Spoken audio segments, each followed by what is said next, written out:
Hey, good morning, folks. Brad Cross here at BJC Outdoors. Hey, down here on Tennessee River this morning. Gonna do a little catfishing, man. Gonna see if we can't hook into something big.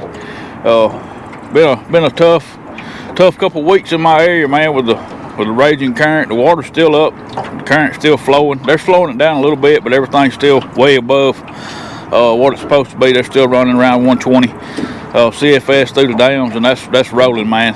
In my area, I still can't get to my good area that I like to fish this time of the year. Where I catch a lot of fish and several big fish. But we have caught big fish here. We fished here before. Matter of fact, I lost a big fish here the last time I was here. We're gonna sit up in here and see. We're fishing today. Really just saddles, holes, points, whatever we can find, man, for these fish to get out of this current. And gonna be using skipjack today. I got some frozen fresh skipjack. I like to use frozen ones in the winter. If I wouldn't mind having some fresh ones I caught this morning, but in the winter time when I'm anchored up, it's kind of like that frozen bait. It's a slow release, so it sits on the bottom. It lasts longer as far as the scent trail and everything. A lot of times I can use one piece of skipjack, for an hour or so. So that's a good thing. And that's why I like frozen bait in the winter. And plus, when those fish come up and grab that cold bait, the water's already cold. They don't notice it. Now in the summertime, when the water's 70, 80, even 90 degrees, they come up and grab that cold piece of bait. They know something's wrong, and a lot of times they'll spit it. But with it being cold like this, it works perfectly fine for me just about year round. But the winter time, it definitely okay. I'm gonna throw out 4 rods today. That's all I'm gonna use. That's all I brought. So I think we can get it done. Usually at the end of the day, you only need one anyway. So, well, I'm gonna get these baited up, get them out. Y'all stay tuned. I'm not gonna use. I'm gonna put one big bait out, which will be my head bait, and the other 3 I'm gonna run about 1.5 inch strips of body chunk, and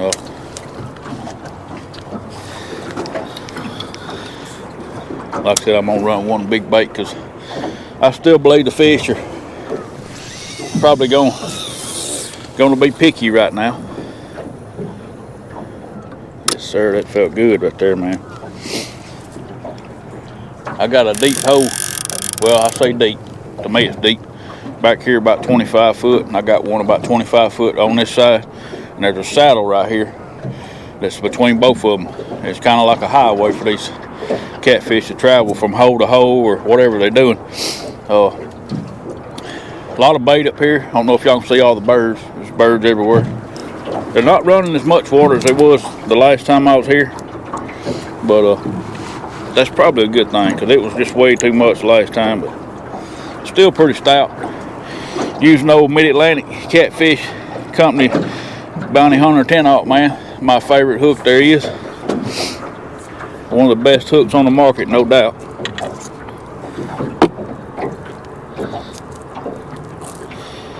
Finally got to meet them guys at CatCon, man. Great people. Met a lot of people, but there's still a lot of people that I didn't get to meet that I wanted to get to meet. But there's so much going on there, man. Everybody's so busy. Awesome experience though. If you ain't never been, man, it's a catfisherman, crappie fisherman's dream. With all the stuff in there they got, for sale, or in a lot of cases just stuff to look at.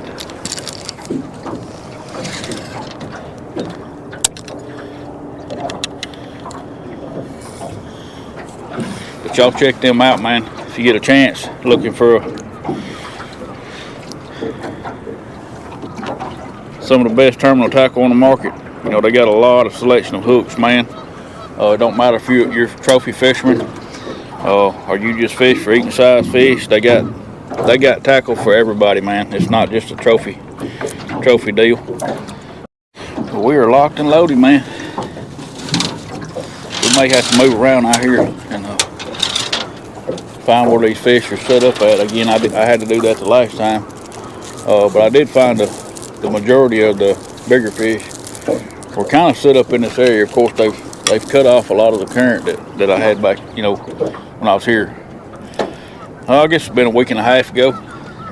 like I said, when they changed that water, that's the only, you know, I said the things that's been tough here. You know, you got the rivers up, summer pool, above summer pool.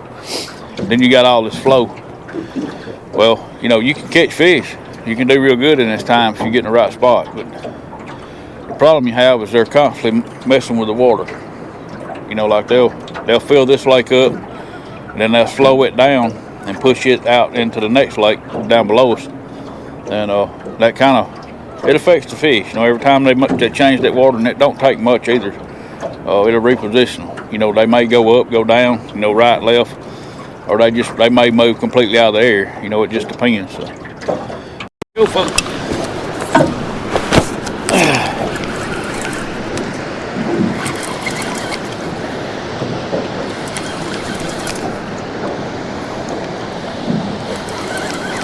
I apologize for the racket, folks. We're close to this dam.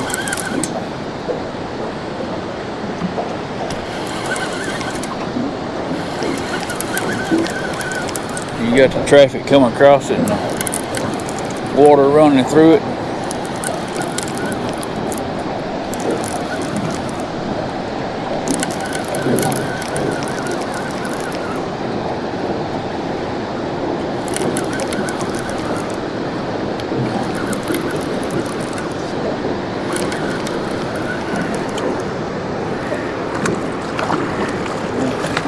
Concrete blue cat. He's a good one to start with for sure. Come on in here, boy. Come on in here, boy. Oh, you ain't going nowhere. You might as well hang get up, son. That old bounty hunter done put a hole in your top lip. You ain't coming off there.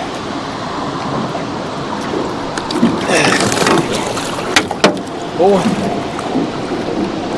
you gonna make me wish I'd grab that net, ain't you? Open your mouth, son. Alright, then. He's one of them old hard-headed ones, folks. He wants to make me work harder for him. I was trying to keep my net free, because up here you don't never know what's gonna happen. You know, you kind of got to keep your head on swivel for one thing. There's a lot going on around these dams you got to be aware of, and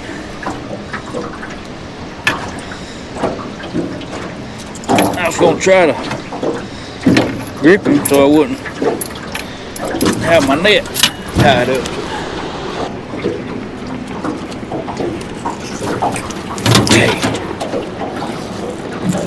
Alright, folks, a little short, fat rascal, man.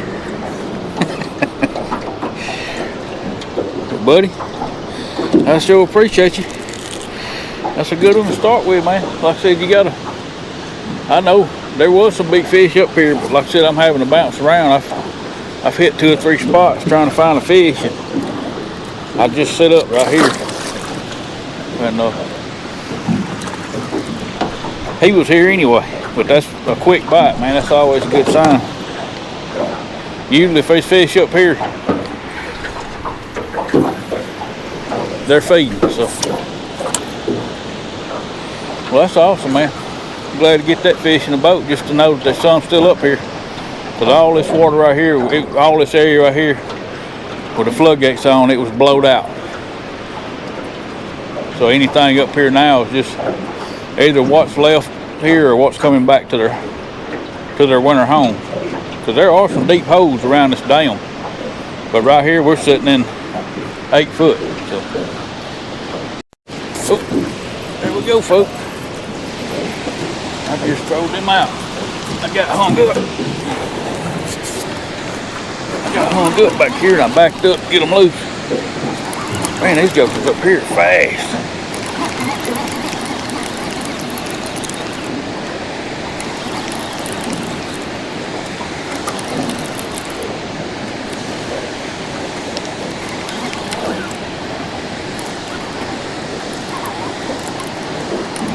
About the same size as that other one. Bad fish. Maybe a little smaller.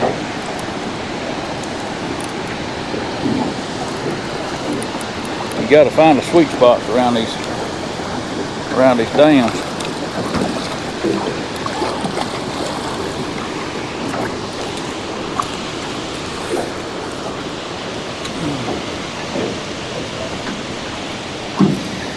We may have found it. So.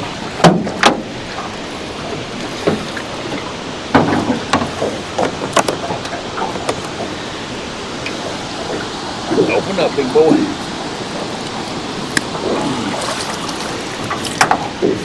Man, these jokers are fat. They've been up here feeding this whole time with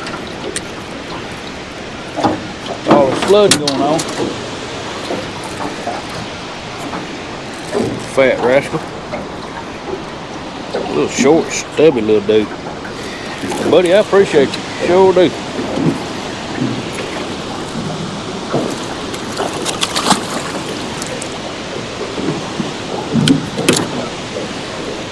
Thank you, Lord. That's awesome, folks. I tell you what. I hit a deep hole right over here. And I'm fixing to put this one right back in it. And just see, because that may be where they're all at. It's kind of what I was thinking. That's one reason I backed up. Kind of a ditch right here a little bit. Not really a ditch, it's just where they dug out a bunch of rocks years ago. And I found this spot years ago fishing a bass tournament. And I started catching, 20, 30, 40 pound blue cat on a chatterbait during a bass tournament. Of course, I was aggravated because we was fishing for bass. We wasn't catfishing. But I never forgot about this hole right here. And it's one of the only holes up here. The thing is, you can only fish it when the current's like it is. They got to have all that going through the dam there, around 100,000 or more. And then a spillway open down here. And what that does, that pulls this current this way, running parallel with the dam, and allows you to sit up here and fish. That's one reason I come up here. I almost went somewhere else. I started down river and I was like, well, let me go up here and check that ditch. So far, it's been pretty good. I had to downsize my weights. I was using a 3 ounce. And up here, that's too much.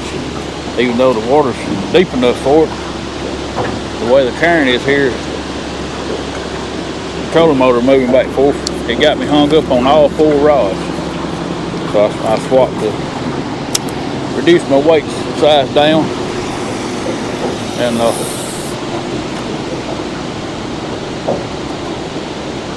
yeah, that's a pretty deep hole right there. It's probably 15, 16 foot hole right now. I'm gonna try to put one more in it. If they're there, biting consistent, I'll move over and put all of them in it. I can't even get them. I think he come off. I believe he did. I can't even get my baits.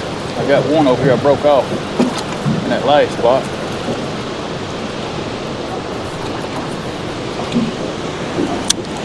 Can't even get it tied on. That's all right though.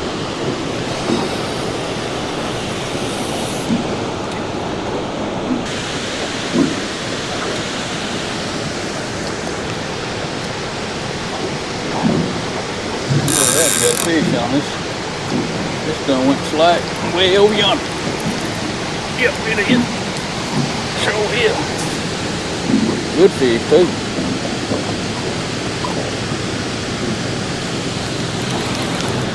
Oh man, he got me hung up on something.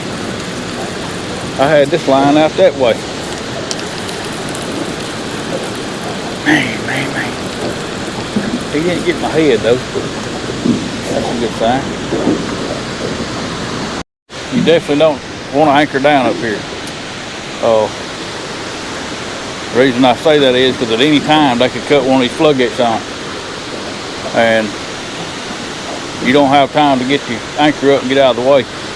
Where here I'm just spot locked. If they cut one on, I'll just cut my spot lock off. Of course, it'll come over the dam and push me down through yonder. But you definitely don't want to ever anchor up here. Now if they're on, you can see what's going on, but they got them all off except this one down here on the end.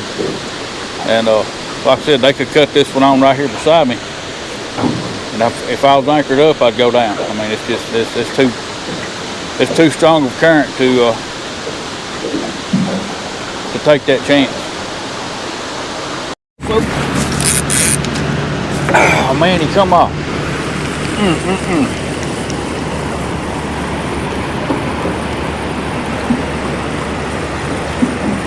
He had it.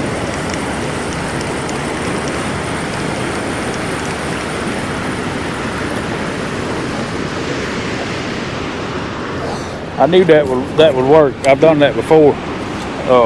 Just free lining a piece of skipjack. I got that 10-aught Bounty Hunter from Mid-Atlantic Catfish on there, and I got about a 12-inch leader with a big old swivel on it with no weight. Caught a lot of fish doing that, especially in these high pressure places, you know, around these dams and stuff. These fish get beat on pretty hard. You can tie that on there with no weight, and they pick that up. They don't feel any resistance at all. And you can actually cast it way out there because that skipjack's pretty heavy by itself. That's the first bite I got doing this on, you know, I throw two out like that, two of them free lining. And like I said, sometimes that's the little things like that is what gets you that extra bite that you need. Because right now it is tough, man. Well, it's just the time of the day too, but the water dropping and everything else going on, it's just tough. So I got two out there free lining, and then I got two on the bottom. That was exciting, man. I just throwed that one out. I got this one and that second rod from the right there. I got both of them free lining. So that may be the ticket, man. Like I said, a lot of times it keeps you. I mean, I didn't catch that fish, of course. He didn't hook up, but a lot of times that'll get you where they're hitting it and dropping it. That'll take that away because they'll pick that bait up and there's no resistance. So that's kind of what I'm trying to avoid. Oh, there we go, folks. Oh, that one's on the bottom. Man, them jokers are fast. He shot up to the dam as fast as he could go.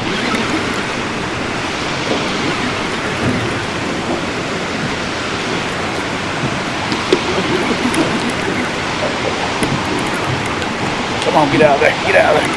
He got me all in some rocks.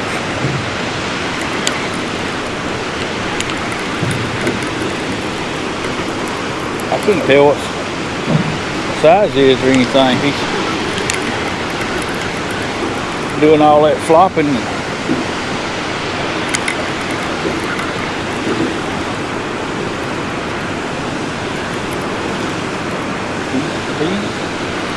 about the same size as them other ones, man. They're good fish. He may be a little bigger. Maybe a little bigger. Yeah, he's a little bigger than the mud.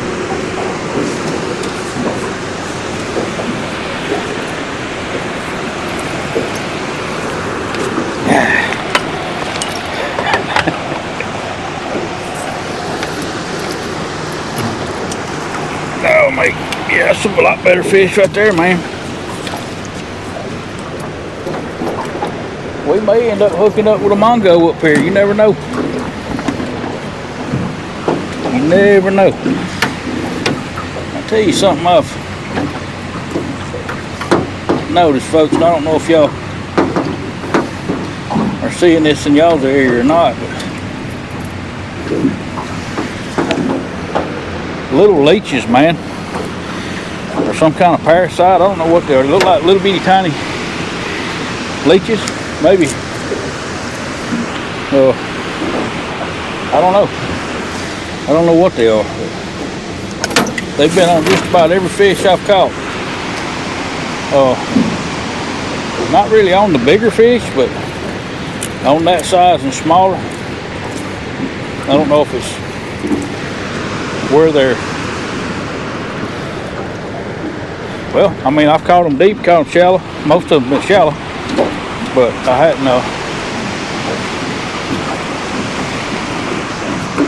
hadn't figured out what they are yet. I mean, some kind of parasite, of course.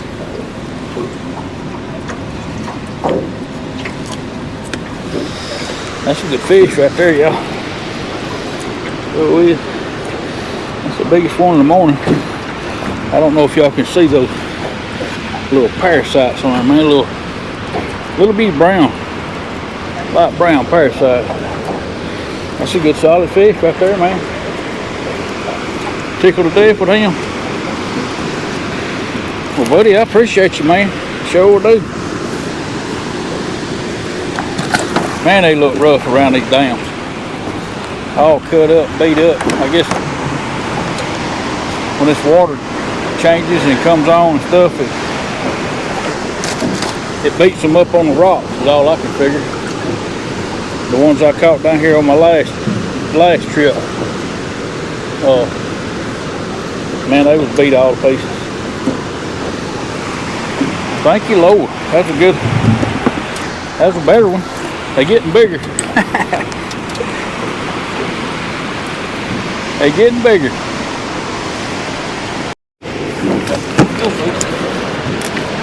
Oh man, come on. Man. That felt like a little bouncing channel cat. Hey, we'll take him. It definitely ain't easy up here. I think I was catching the tail end of the feeding up there is what was happening. I wish I had went there first. Had a couple more spots I wanted to check out first, and of course it didn't pan out in them spots, but by the time I found those up here, you know, they like I said, I caught the very end of them feeding. So we're gonna give it a few minutes right here, and you see what happens, man. I wasn't sure up here, you know. I know there's some that come up here, but with all this flooding going on, and then all of a sudden it just comes to a drastic stop, you know, it kind of messes things up, you know.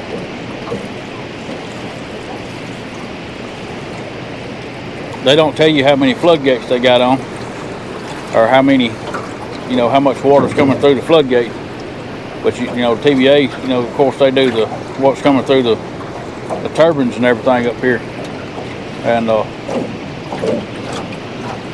it's just over 100,000. So I thought, and it said they was filling, so I figured they would have more gates open than what they got. But you know, the water's starting to stabilize and get back, you know, somewhat close to what it's supposed to be, and so they start shutting them off more and more. Matter of fact, that one there may not even be on tomorrow. You just don't never know. All right, folks, we're finna wrap this one up, man. Been a pretty tough morning. You know, come up here and, you know, fish some stuff that I fished the last time I was here and done pretty good then. But, you know, this dropping water, man, it's dropped about 2.5 foot, looks like since yesterday. And that messes these fish, especially these shallow water fish. You know, we're fishing in, you know, 8 to 10 foot and then throwing in, you know, 10, 12, 14 foot holes. But still, man, they just don't like that with the conditions all jacked up like that. But anyway, man, I'm gonna get this stuff up and get out of here. I hope y'all enjoyed the show, man. Appreciate y'all riding along with me. I'll catch y'all on the next one. See you then, and God bless you.